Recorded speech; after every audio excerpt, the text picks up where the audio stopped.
Moja življenjska pot je seveda povezana z glasbo. Začel sem v zgodnjih letih, v bistvu pri 8 letih starosti sem začel s klarinetom in je moja prva ljubezen seveda z muziko.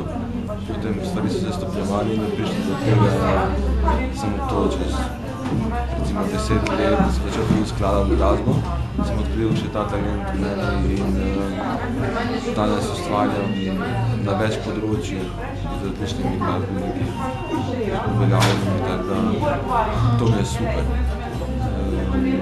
Glasba in življenjska pot, to je edina moja življenjska pot, seveda, ne. Pač me je pripeljala tudi do Slovenije, tukaj sem končal študij v Ljubljani na akademiji in na to sem nadaljeval svoj študij v Salzburgu. Vmes sem delal v ljubljanski operi, igral v različnih orkestrih, plastično glasbo, ampak seveda sem se čutil še neko strast do skladanja, do komponiranja in do ostalih vrst glasbe, tako da v bistvu na nek način izpopolnjujem vse te stile z vrsti glasbene, klasiko, etno, jazz in tako. Sem v bistvu v različnih projektih. Redno sodelujem z mladim kitaristom Vlatko Stefanovskim.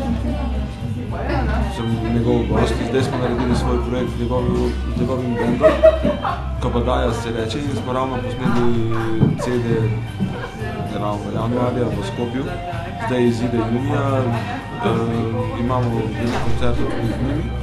Na to, kot ste videli včeraj z Matijo Dedičem, tudi različnimi izvajalci bivše Jugoslavije, glasbeniki, da bi vse z njim našteval.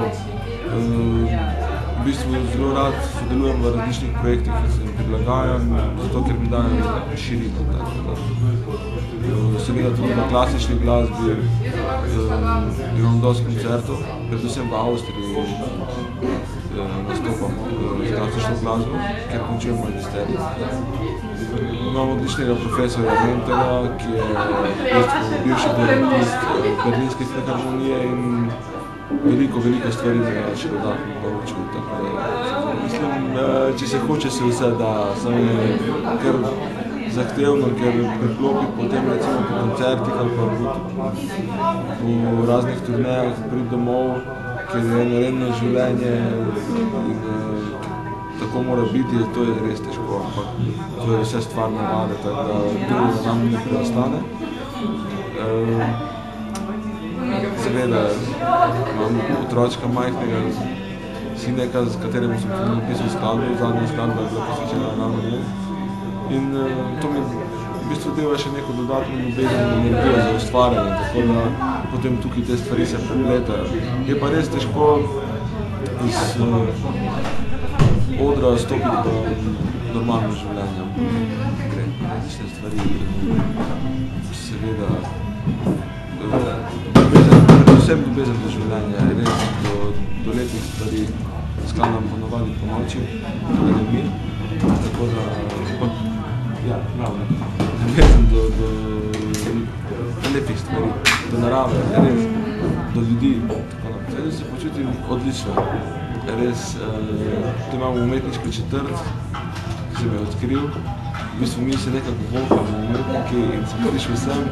Zdaj imam atelje, kjer ustvarjam, pišem to muziko, delam razne projekte, ravno tu se zgodijo v tem ateljeju, seveda občasno tudi zažuramo, ampak to je vse v okviru službe, da je super.